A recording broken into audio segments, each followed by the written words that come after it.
Welcome children. எல்லாம் எப்படி இருக்கீங்க? நான் நல்லா இருக்கேன். எல்லாம் சேஃபாக இருங்க.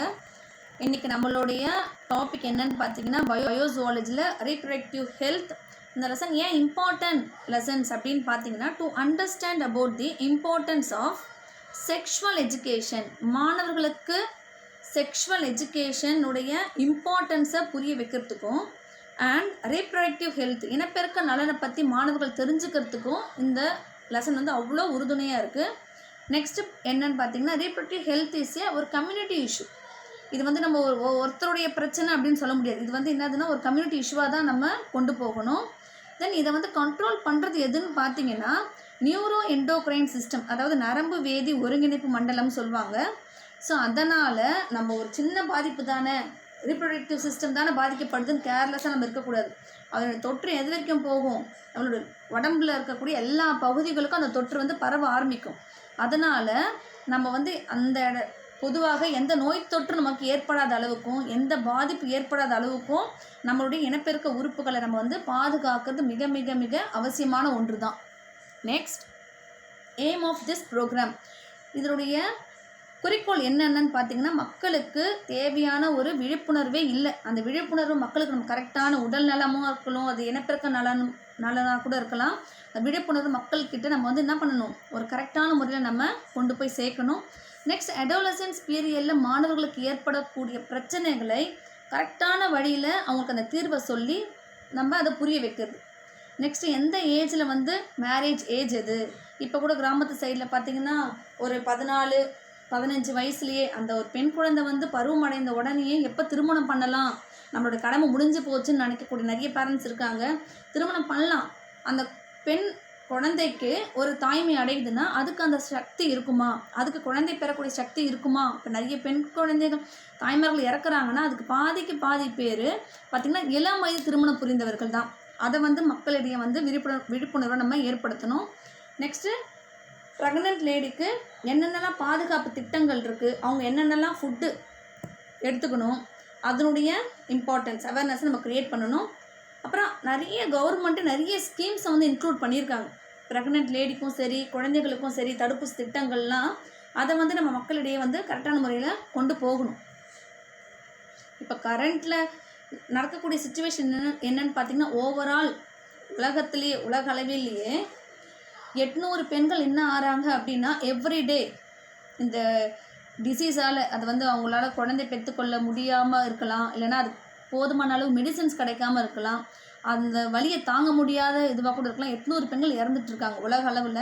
அதில் 20% பெண்கள் பார்த்திங்கன்னா நம்ம இந்தியாவில் தான் இருக்காங்க. எவ்வளோ ஒரு வேதனையான விஷயங்கள் பாருங்கள். இதில் வந்து 44,000 பேர் இறக்குறாங்க அப்படின்னா அதில் 44 பேர் குழந்தைகள் தான். 44 குழந்தைகள் அந்த சதவிகிதத்தில் இறந்துட்டுருக்காங்க. இந்தியா என்ன தான் ஒரு மெடிசன்ஸில் ஒரு அட்வான்ஸாக இருந்தாலும் இது ரொம்ப ரொம்ப ஒரு கவலைக்குரிய ஒரு விஷயந்தான். Next, reproductive child health care RCH மாபெரும் குழந்தைகள் தடுப்பூசி திட்டம் சொல்லுவாங்க. நிறைய ஸ்கீம்ஸ் இருக்குது. குழந்தைகள் பிறந்தவொன்னு இந்த தடுப்பூசி அதெல்லாம் கேள்விப்பட்டிருப்பீங்க. ஆனால் யாருமே அதை ஒழுங்கான முறையில் ஃபாலோ பண்ணுறதுலாம் கிடையாது. நிறைய திட்டங்கள் இருக்குது, அதுதான் இங்கே கொடுத்துருக்கோம்.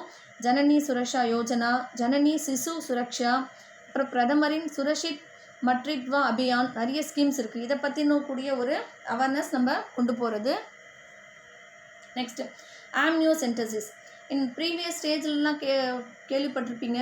இந்த ஸ்கீம், இந்த ஆம்னியோசென்டசிஸ் இது ஏன் வந்ததுன்னா ஒரு தாயின் வயிற்றில் இருக்கக்கூடிய குழந்தை வந்து ஆரோக்கியமாக இருக்குதா, அதுக்கு ஏதாவது நோய் தொற்று இருக்கா, உடல் குறைகள் எதனா இருக்கா அப்படின்னு கண்டுபிடிக்கிறதுக்காக மட்டும்தான் இந்த ஸ்கீம் கொண்டு வந்திருக்காங்க. தமிழ் இதுக்கு பேர் வந்து பனிக்குடர் துளைப்புன்னு சொல்லுவாங்க. ஆனால் இப்போ அது எதுக்கு பயன்படுத்துகிறாங்கன்னா வயிற்றில் வளரக்கூடிய குழந்தைகள் ஆணா இல்லைனா பெண்ணா அதை கண்டுபிடிச்சி சொல்கிறபடி இதை வந்து நிறைய பேர் டிஸ்டர்ப் பண்ண ஆரம்பிச்சிட்டாங்க. இந்த ஸ்கீம் வந்து கொண்டு வரக்கூடிய பிளானே வேறு.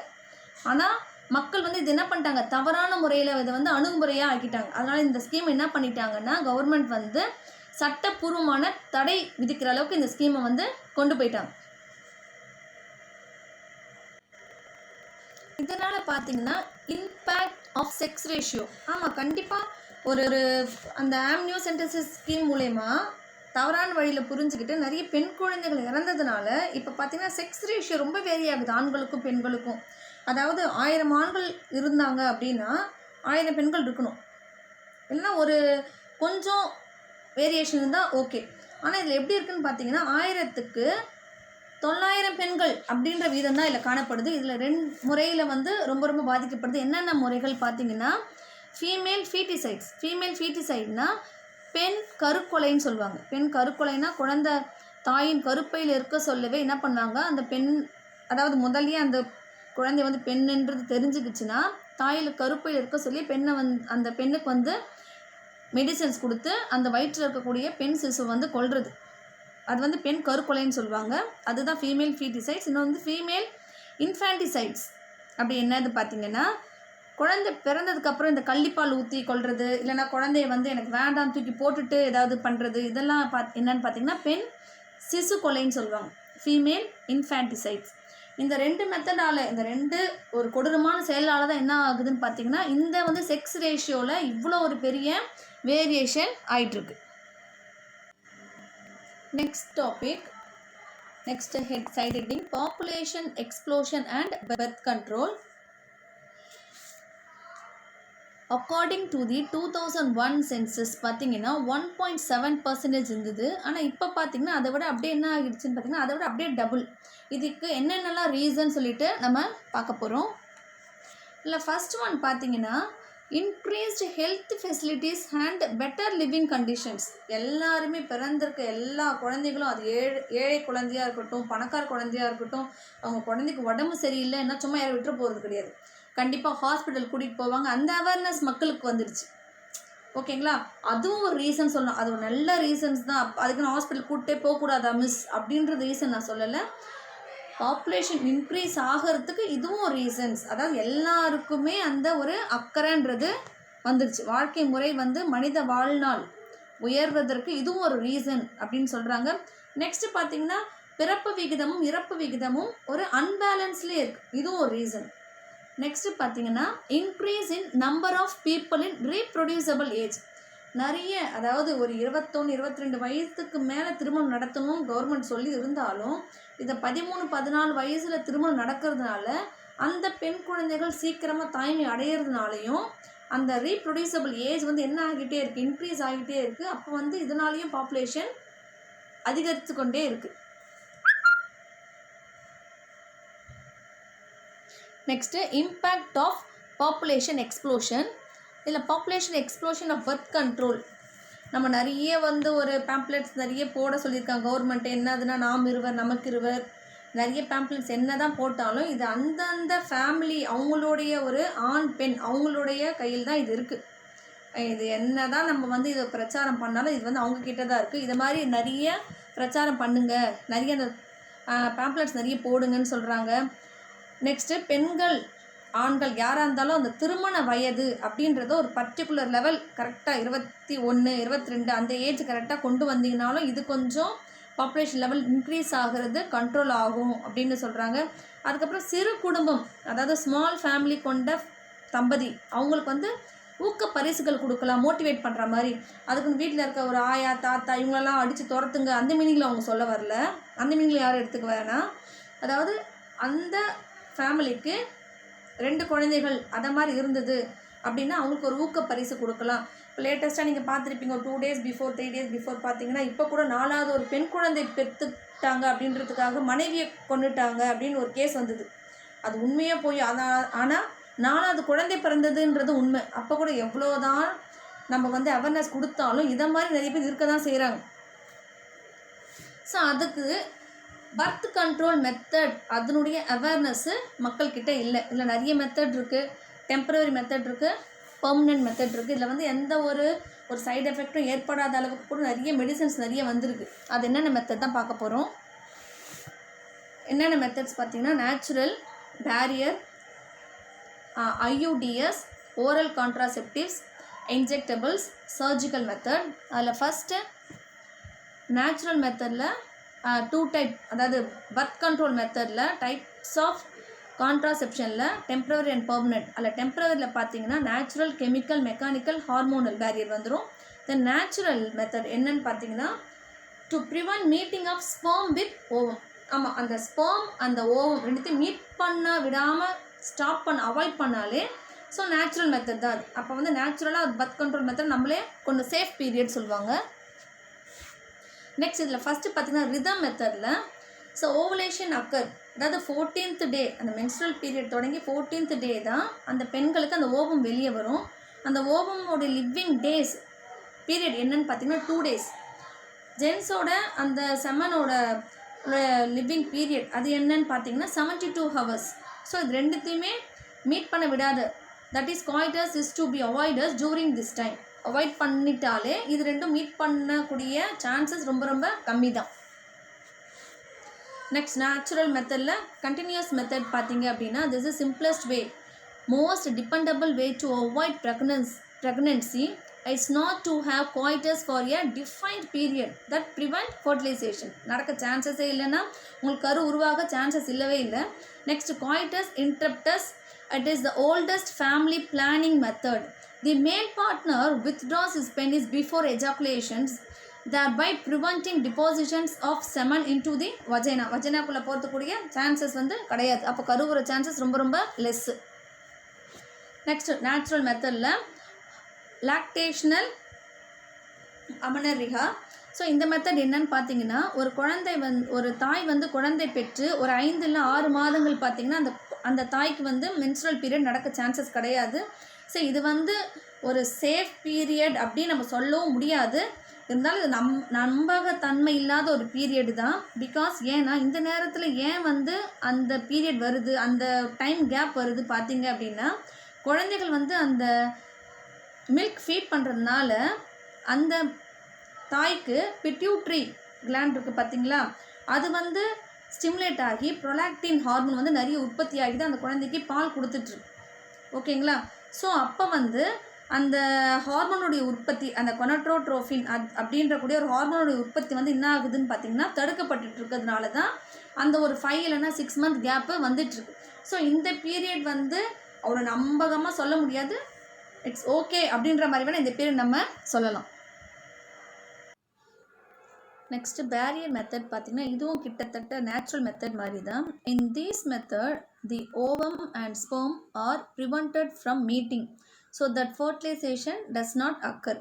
இதில் ஃபஸ்ட் என்னென்னு பார்த்தீங்கன்னா கெமிக்கல் பேரியர், அதாவது foaming tablet, melting tablet, jellies and cream, இது எல்லாமே அங்கே உள்ளே வரக்கூடிய ஸ்பெர்ம், ஆக்டிவாக இருக்கக்கூடிய ஸ்பெர்ம் வந்து என்ன பண்ணுன்னு பார்த்தீங்கன்னா இன்ஆக்டிவ் பண்ணிவிடும். வஜைனாக்குள்ளே போகிறதுக்கு முன்னாடி என்ன பண்ணிவிடும்னா போன உடனே இன்ஆக்டிவ் பண்ணிவிடும். நெக்ஸ்ட் பேரியர் மெத்தட், மெக்கானிக்கல் பேரியரில் என்னென்னு பார்த்தீங்கன்னா காண்டம்ஸ், அது எல்லாருக்கும் தெரிஞ்ச ஒரு விஷயந்தான். இதில் இன்னொரு யூஸ் என்னென்னு பார்த்தீங்கன்னா இதனால் அந்த எய்ட்ஸு வைரஸ் அண்ட் எஸ்டிடின்னு சொல்லுவாங்க, செக்ஷுவல் டிரான்ஸ்மிட்டட் டிசீசஸ் கூட என்ன ஆகும் இதனால் அவாய்ட் ஆகிறதுக்கூடிய ஒரு அட்வான்டேஜஸும் இந்த மெத்தடில் இருக்குது, பேரியர் மெத்தடில். நெக்ஸ்ட்டு ஹார்மோனல் பேரியர் என்னென்னு பார்த்தீங்கன்னா it prevent to release of ovum from ovaries by thicken the cervical fluid.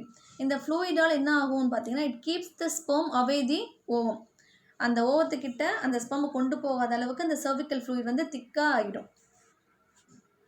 Next வந்து ஓரல் கான்ட்ராசெப்டிவ்ஸ் மீன்ஸ் அந்த டேப்லெட் மெத்தட் மூலயமா என்ன பண்ணலாம் அப்படின்னா அந்த அண்டம் வெளியிடுதலை வந்து என்ன பண்ணலாம், தடுக்கலாம். அதாவது இந்த FSH hormone and luteinising hormone, follicle stimulating and luteinising hormone வந்து உற்பத்தியை வந்து தடை செய்யப்பட்டு அந்த ஓவம் வந்து ரிலீஸ் ஆகிறத நம்ம கண்ட்ரோல் பண்ணக்கூடிய மெத்தட் தான் இது. எக்ஸாம்பிள் வந்து ஷாஹெலி அப்படின்னக்கூடிய ஒரு கருத்தடை மாத்திரைகளில், ஆனால் அதில் என்ன கூட இல்லை, ஒரு சென்ட்ரோக்ரோமன் அப்படின்னக்கூடிய ஒரு ஸ்டீராய்டு அல்லாத ஒரு பொருள் கூட வந்து அதில் இருக்குது. ரொம்ப சைடு எஃபெக்ட்ஸ் வந்து இதில் ரொம்ப கம்மின்னு சொல்கிறாங்க. நெக்ஸ்ட்டு IUDS மெத்தட் பார்த்தீங்க அப்படின்னா இந்த மெத்தடில் பெண்ணுடைய அந்த யூட்ரஸில் பொருத்தப்படக்கூடிய ஒரு கருவி தான் என்னது IUDS மெத்தட். இதனால் ஒரு ப்ரெக்னன்சி வந்து டிலே ஆகலாம். இதை வச்சுட்டோம் அப்படின்னா இந்த ஒரு ஆப்ரேஷன், ஒரு இன்ஸ்ட்ருமெண்ட் மாதிரி உள்ளே வச்சுட்டோம் அப்படின்னா ஒரு T ஃபார்மேட்டில் அது 2 மெத்தட் இருக்குது. And delay pregnancy IUDS increase phagocytosis of sperm. It is also use to delay pregnancy. இது வந்து சக்ஸஸ் ரேட் எவ்வளோன்னு பார்த்தீங்கன்னா 95 to 99% வரைக்கும் இது சக்ஸஸ் ஆகிருக்கு. இன்னொன்று வந்து ஐயூடிஎஸில் இன்னொன்று காப்பர் ரிலீசிங்ஸ். அதாவது என்னன்னு பார்த்தீங்கன்னா இது ஒரு டியூரேஷன்ஸ் டைம் பார்த்தீங்கன்னா ஒன்றுக்கு ஒரு வேரி ஆகிட்டே இருக்கும். இது ஒரு டியூரேஷன் டைம் பார்த்தீங்கன்னா தே release copper and copper salt into the uterus to suppress sperm motility. அந்த ஸ்பெர்மோட மோட்டிலிட்டியை என்ன பண்ணணும்னு பார்த்தீங்கன்னா இது வந்து என்ன பண்ணும், சப்ரஸ் பண்ணும். இந்த காப்பர் சால்ட் வந்து இதோட டியூரேஷன் டைம் பார்த்தீங்கன்னா 5 to 10 years. கீழே எக்ஸாம்பிள்ஸ் கீழே கொடுத்துருக்காங்க. Next hormone releasing ஐயூடி. இதில் வந்து ஹார்மோன் ரிலீசிங்னா இந்த காப்பர் மெத்தட் வைக்கிறாங்க பார்த்தீங்களா, இதுலேயே அந்த காப்பர் மூலயமா அவங்க வச்சு பொருத்தப்பட்டுள்ள அந்த கருவி மூலயமாவே ஹார்மோன் வந்து ரிலீஸ் ஆகி அந்த ஸ்பெர்மோடைய அந்த மொட்டிலிட்டி பவரை கூட என்ன பண்ணும், இது கூட சப்ரஸ் பண்ணக்கூடிய பவர் இதுக்கும் இருக்குது. நெக்ஸ்ட் வந்து பெர்மனன்ட் பர்த் கண்ட்ரோல் மெத்தட் பார்த்தீங்கன்னா surgical method is permanent method. இதில் வந்து டியூபெக்டமி அப்படின்றது வந்து உமனுக்கு பண்ணக்கூடிய, பெண்களுக்கு பண்ணக்கூடிய ஒரு சர்ஜிக்கல் மெத்தடு. இதனால் வந்து this prevent entry of the egg into the யூட்ரஸ்குள்ளே எக்கு போகிறதுக்கூடிய சான்சஸே இருக்கவே இருக்காது. இதுக்கு நேம் வந்து டியூபெக்டமி. இது வந்து பெண்களுக்கு பண்ணக்கூடிய ஒரு முறை. நெக்ஸ்ட் பார்த்திங்கன்னா vasectomy. It is a surgical procedure for மேலுக்கு, ஆண்களுக்கு பண்ணக்கூடிய ஒரு மெத்தட். இதில் என்ன பண்ணுவாங்கன்னு பார்த்தீங்கன்னா in this both vas deferens ரெண்டுத்தையும் கட் பண்ணிவிட்டு தனித்தனியாக டைப் பண்ணி வச்சுருவாங்க த ஸ்மால் இன்சிஷன்ஸ். என்ன ஆகும்னு பார்த்தீங்கன்னா sperm it prevent the entry of sperm into the யுரேத்ராவில் ஸ்பெர்ம் என்ட்ரி ஆகாத அளவுக்கு ஸ்டாப் பண்ணி தேர் இஸ் ப்ரிவெண்ட் ஃபர்டிலைசேஷனை வந்து என்ன பண்ணுன்னா ப்ரிவெண்ட் பண்ணிடும். நம்ம எவ்வளோ மெத்தட்லாம் சொல்கிறோம், இப்போ பர்த் கண்ட்ரோலுக்கு இவ்வளோ மெத்தட் சொல்கிறோம், இருந்தாலும் இதில் சைட் எஃபெக்ட்லாம் இல்லையா அப்படின்னு கேட்டால் கண்டிப்பாக இருக்கும். ஒரு 100ல் 20% ஆஃப் பீப்புளாவது கண்டிப்பாக இந்த சைட் எஃபெக்ட்ஸ்லாம் கண்டிப்பாக அவங்களுக்கு ஏற்பட்டிருக்கும். என்னென்ன சைட் எஃபெக்ட்ஸ் பார்த்திங்கன்னா நாய்ஸியா, குமட்டல், abdominal pain, break through bleeding ஏற்படும், இர்ரெகுலர் மென்ஸ்ட்ரல் ப்ளீடிங் அவங்களுக்கு வரும். அப்புறம் தென் பிரெஸ்ட் கேன்சருக்கு வரக்கூடிய ரீசன் இதுவும் ஒன்றா இருக்கலாம். அதாவது அவங்க அந்த கருவிகள் அந்த டியூபெக்டமி, வாசெக்டமி இல்லைன்னா ஒரு டெம்ப்ரவரியாக அந்த காப்பர் டீ இதை மாதிரிலாம் பண்ணுறோன்னு சொல்கிறோம் பார்த்தீங்களா, அது வந்து ஒழுங்காக பொருத்தப்படாமல் இருந்தது, அப்படி அவங்க அதை கவனிக்கலை அப்படின்னாலும் இதனாலேயும் நிறைய விஷயங்களாலையும் கேன்சர் வரக்கூடிய வாய்ப்புகள் இருக்குன்னு சொல்கிறாங்க. நெக்ஸ்ட் டாபிக் பார்த்திங்கன்னா மெடிக்கல் டெர்மினேஷன்ஸ் ஆஃப் ப்ரெக்னன்சி. அப்படின்னா ஒரு அறுவை சிகிச்சை கருவிகள் உள்நுழைத்தல் எதுவும் இல்லாமல் வந்து அந்த குழந்தை வந்து கரு உருவாகிடுச்சு அப்படின்னா ஒரு 12 வீக்கில் நம்ம என்ன பண்ணலாம் அப்படின்னா இப்போ நிறைய பாலியல் தொல்லைகள் நிறைய கேள்விப்பட்டிருப்பீங்க குழந்தைகளுக்கு. அதை மாதிரி நிலைமையில் ஒரு பெண் குழந்தை கரு விட்டு இருந்தால் அதை அவாய்ட் பண்ண முடியாத பெற்றுக்கொள்ளாத சூழ்நிலையில் அந்த கருக்கலைப்பு ஏற்படலாம். மருத்துவ ரீதியான கருக்கலைப்புன்னு சொல்லுவாங்க. ஓகேங்களா, medical terminations of pregnancy. So அந்த 12 வீக்குள்ளே பண்ணிட்டா அது தாய்க்கும் நல்லது, அந்த குழந்தைக்கும். குழந்தை கரு கலைத்து வெளியே வரதான் போது அந்த பெண் குழந்தைகளுக்கு அதை கரு உருவான அந்த பெண்ணுக்கு வந்து சேஃப்டியான ஒரு பீரியட் இது. நெக்ஸ்ட் பார்த்தீங்க அப்படின்னா மெடிக்கல் டெர்மினேஷன் ஆஃப் ப்ரெக்னன்சி எம்டிபியில் இது வந்து ஒரு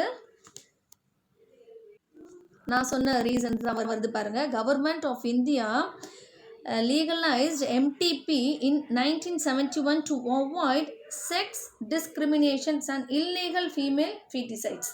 இந்த ரீசனுக்காக தான் கொடுத்துருக்காங்க. It's MTP performed unqualified persons, then it is unsafe and fetal. Extra பார்த்தீங்கன்னா இப்போ நம்ம என்னதான் முறைகள் பர்த் கண்ட்ரோல் மெத்தட்ஸ் நிறைய இருந்தாலும் பார்த்தீங்கன்னா அதில் 50% தான் சக்ஸஸ் ஆகும். மீதி ரிமைனிங் 50%ஆல் திருப்பியும் வந்து அந்த கான்ட்ராசெப்டிவ் மெத்தட் ஃபெயிலியர் ஆகி குழந்தை பெறக்கூடிய திறனும் அவங்களுக்கு வரக்கூடிய வாய்ப்புகள் அதிகமாக இருக்குது. ஏதாவது ஒரு இடத்துல நம்ம ஏதாவது ஒரு மிஸ்டேக் பண்ணியிருக்க ரீசனால் திருப்பியும் குழந்தை பெற்றுக்கொள்ளக்கூடிய வாய்ப்புகள் அவங்களுக்கு வரக்கூடியது நிறைய அதிகமாக இருக்குது. அதான் would reduce unwanted pregnancies.